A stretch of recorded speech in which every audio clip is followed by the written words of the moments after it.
If cardboard fails in a garden bed, it usually does not fail everywhere. It fails in one line. You see it as a straight green strip of grass, pushing through the seam where two sheets barely overlapped. The rest of the bed may still look covered. The mulch may still be in place. But right there, where a little light slipped through, the weeds found the weakness. That one seam can tell you whether your cardboard layer is becoming useful soil cover or just another piece of trash buried under mulch. Used correctly, cardboard can save you hours of weeding and help a dry bed hold moisture longer. Used badly, it curls in the sun, traps wet material until it smells wrong, and lets weeds come straight through. So the real question is not, can I throw cardboard in the garden? The better question is, can I turn this flat piece of cardboard into a working sheet mulch layer? Because that is what this method is. It is not finished compost you harvest from the bed. It is a soil cover system you leave in place. The cardboard blocks light. It helps protect moisture. It creates a damp carbon layer where fungi can begin working through the fibers. If the soil underneath has enough moisture and life, worms may move into that protected zone. But none of that happens just because cardboard touches the ground. The wrong cardboard can bring materials you do not want in a food bed. Dry cardboard can sit there like a warped lid. A bad seam can undo the whole job. Too many wet greens can turn the layer sour and slimy. That is why the boring details matter. The tape, the overlap, the soaking, the cover, the smell, the first weed coming through the seam. Get those right, and cardboard becomes one of the simplest, low-cost ways to start improving the surface of a tired garden bed. Get them wrong, and the bed will show you quickly. The biggest misunderstanding happens the moment you lay cardboard over a bed. You are not making compost. You are making sheet mulch. That difference matters because the method changes completely depending on what you think you are building. A compost pile is something you manage, break down, and later move somewhere else. Cardboard sheet mulch stays where it is. It softens in place. It breaks down slowly against the soil. It becomes part of the surface system, not a separate product you scoop up with a shovel. The goal is not to harvest cardboard compost. The goal is to change what happens at the soil surface. Bare soil is like leaving the roof off a house. Every hot afternoon, every weed seed, and every hard rain gets direct access to the room where soil life is trying to work. That surface is where many garden problems begin. Bare soil heats up fast. It dries fast. It crusts after watering. It gives weed seeds open light. When rain hits hard, water can run across the surface instead of soaking down. In summer, the top inch can become harsh for roots, worms, and microbes. Now imagine that same patch under clean, soaked cardboard and mulch. The conditions change. Weeds underneath lose access to light. The soil surface stays cooler after watering. Moisture hangs around longer. The cardboard becomes a slow carbon layer sitting right where fungi and soil organisms can reach it. That is the value. Cardboard is not a complete fertilizer. It does not replace compost, minerals, or good plant nutrition. It will not fix every soil problem by itself, but it can help create a better surface environment, less exposed soil, less evaporation, less weed pressure, and more organic material slowly entering the top layer. For a backyard gardener, that is useful, especially if the bed is weedy, dry on top, or sitting there waiting to become a planting area. But before we talk about laying it down, we need to talk about the box itself, because not every piece of cardboard belongs in your garden. Pick up the cardboard before you put it on the soil. Do not start with the bed. Start with the material in your hands. The best cardboard for this method is plain brown corrugated cardboard. It feels dull and papery. It tears like thick paper. If you look at the edge, you can see the wavy inner layer between two flat sheets. That is the kind you want. Now look for the things you do not want. Plastic tape has to come off. Not just the big strip down the center of the box, but the small pieces stuck on the corners. Shipping labels should come off too, especially the slick ones with a plastic feel. Staples should be pulled out. Glossy coatings, waxy surfaces, shiny color printing, plastic film, and greasy food stains should stay out of a food-growing bed. This part is slow.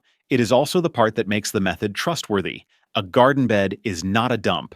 If the cardboard is going to sit where water, roots, fungi, and worms move through the soil, the material needs to be clean enough for that job. Now, a small black logo or black print on a plain shipping box is usually not the first concern.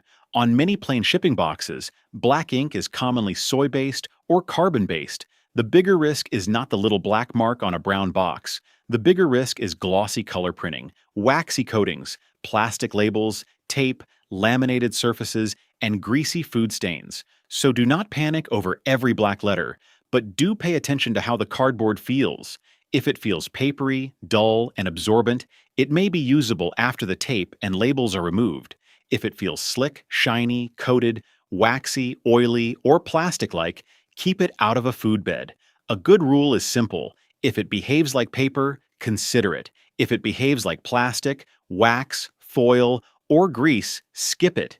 Do not use shiny beverage cartons. Do not use glossy retail display boxes. Do not use pizza boxes soaked with oil. Do not bury tape because it seems too small to matter.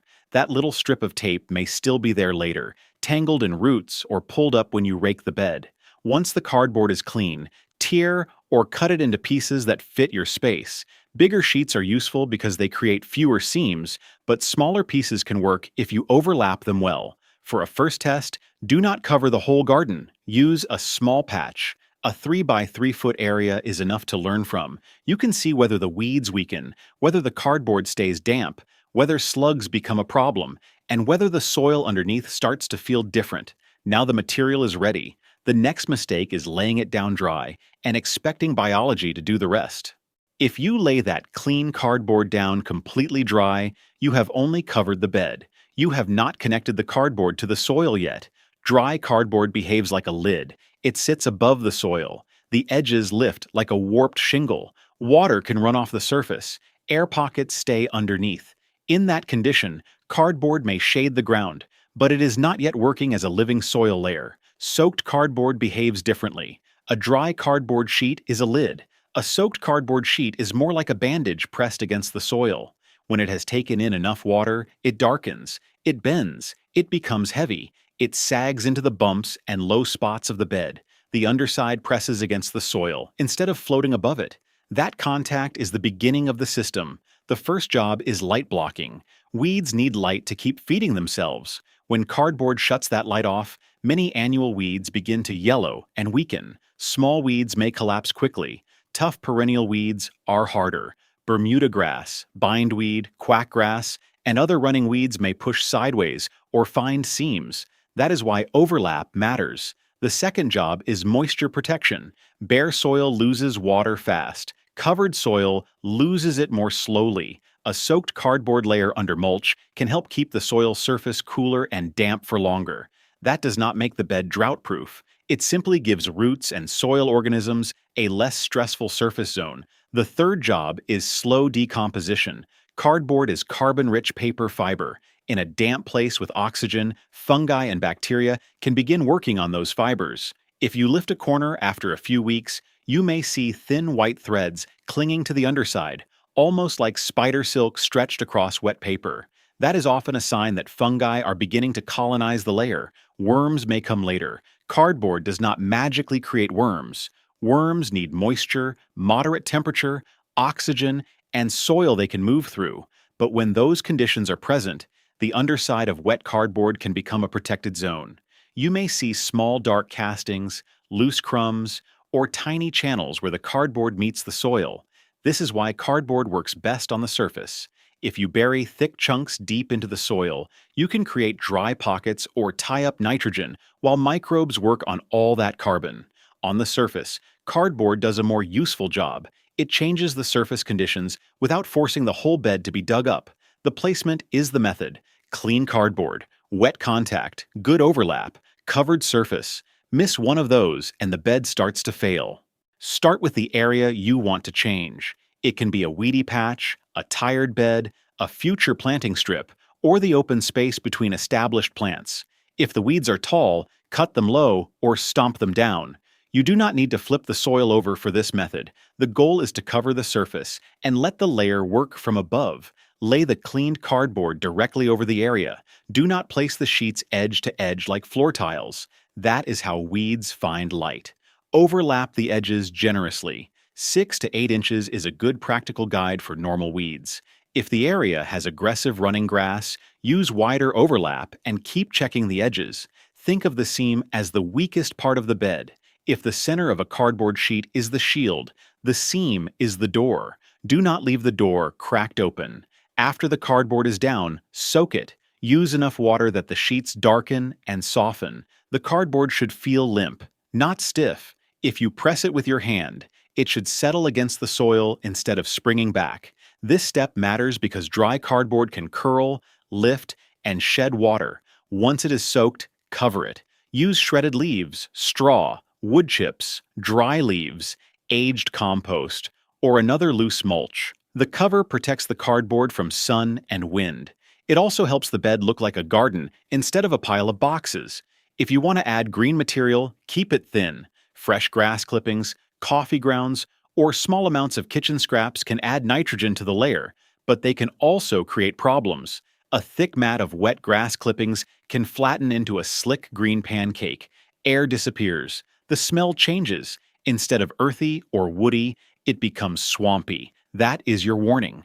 If you use kitchen scraps, cover them completely and keep them away from the surface. No meat, no oil, no exposed food. In a suburban backyard, exposed scraps can attract flies, raccoons, rodents, dogs, or anything else that patrols the fence line at night. For planting, separate transplants from seeds. Transplants are the better fit for cardboard sheet mulch.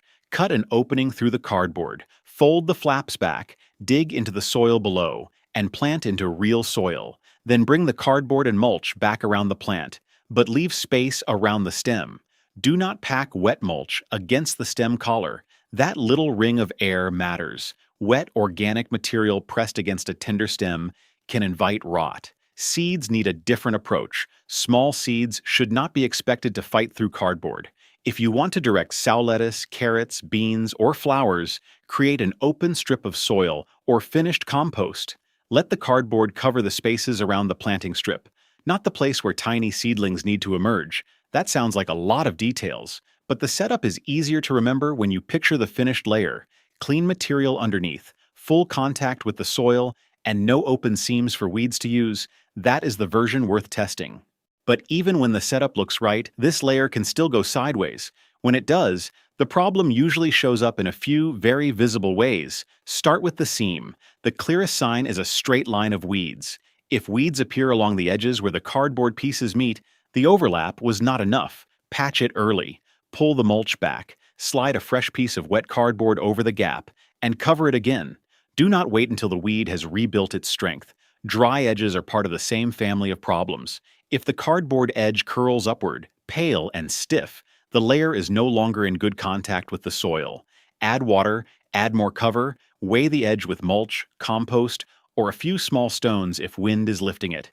Then check moisture and smell. A good cardboard layer should smell earthy, woody, or almost neutral. If it smells like a swamp, rotten food, or sour sludge, air is missing. That is called anaerobic, which simply means the breakdown is happening without enough oxygen. The visual sign is usually ugly. Wet grass clippings flattened into a slick layer, scraps that look slimy instead of soft, or cardboard sitting in a sour pocket. The fix is not more water. Pull the layer open. Add dry leaves, shredded cardboard, or loose brown mulch. Reduce the wet greens. Let the area breathe before covering it again. Then look at the site itself. In cool, wet climates, cardboard can become a slug shelter. If you lift the edge and find slugs clustered underneath and your young seedlings are getting chewed, adjust the system. Keep cardboard away from vulnerable seedlings. Use coarser mulch. Check in the evening. Do not create a wet hiding place right against tender plants. Near the house, use common sense. Do not pile cardboard and heavy mulch against foundations, wooden siding, fence posts, or shed walls. In regions with termite pressure, keep a dry inspection gap around structures and keep your expectations honest. If the soil underneath is severely compacted, waterlogged, or dry as powder all summer, cardboard alone may not be enough. You may still need compost, better drainage, mulch renewal, a season of cover, or careful loosening with a broad fork. That is not a reason to reject the method. It is a reason to use it honestly. Cardboard sheet mulch is a starter layer. It can reduce weeds, protect the surface, and feed a slow process where the cardboard meets the soil. It is not a complete fertility plan, and it is not instant soil repair. The first signs happen the same day. After soaking, the cardboard should look darker and heavier. It should bend easily. It should sit flat enough that the soil and cardboard feel connected. If the edges are already curling a few hours later, the mulch cover is too thin, or the day is too hot and windy for exposed cardboard. During the first week, watch the seams. If green shoots appear in straight lines, patch them. If you lift a corner, some weeds underneath may look pale or yellow. That means the cover is starting to shut down their energy source. Do not expect every weed to vanish in a few days. Deep perennial roots can keep trying for a while. By weeks 2 to 4, the underside becomes more interesting than the top. Pull back one corner. Do not rip the whole layer apart. Just check a small window. The soil underneath may feel cooler than the exposed soil nearby. The cardboard may feel softer. In warm, damp conditions, you may see fine white threads on the underside clinging to the wet fibers. You may see small dark crumbs that look different from the original soil. You may see worm castings after rain or irrigation, or you may see very little. That does not automatically mean failure. The better questions are practical. Is it damp? Does it touch the soil? Does it smell clean? Are the weeds losing strength? And are the edges staying covered? Around 30 to 60 days, thin cardboard may begin tearing like wet paper. It may no longer lift as one clean sheet. Worms may be present underneath if your soil supports them. The top layer may look darker, where the cardboard has thinned and mixed with loose organic matter. That is progress, but it is not finished compost. This is where many people oversell the method. Softened cardboard is not a harvestable compost product. It is a layer being processed in place. Its value is quieter than that. The bed starts behaving differently. Water stays longer. The surface stays covered. The soil underneath is no longer exposed to every hot afternoon and every weed seed that lands. Over a season, the signs are less dramatic but more useful. The covered area may need watering less often than bare soil. Weed pressure may drop where the seams stayed closed. The top inch may feel cooler and less crusted. A handful of soil from under the mulch may hold together, then crumble, instead of falling apart like dust. And you may notice something else. You spend less time fighting the bed and more time actually growing in it. Those are the signs worth watching. Not instant transformation, just a bed that is beginning to behave less like exposed dirt and more like covered living soil. Go back to the seam where the weed came through. That little green line was not proof that cardboard sheet mulch is useless. It was the bed showing you exactly where the system was weak. Patch the gap. Overlap wider. Soak the cardboard until it bends. Cover it before the sun dries it out. Keep glossy, greasy, waxy, and taped cardboard out of the soil. Pull mulch back from plant stems. Check the underside after a few weeks. Look for simple signs: damp fibers, cooler soil, fading weeds, maybe white fungal threads, maybe worm castings. A cardboard box does not become a pile of finished compost you harvest from the bed. It becomes a temporary cover, a carbon layer, and eventually part of the soil surface. Start small, remove the tape, wet it well, cover it fully, then lift one corner later and let the bed show you whether the conditions are right.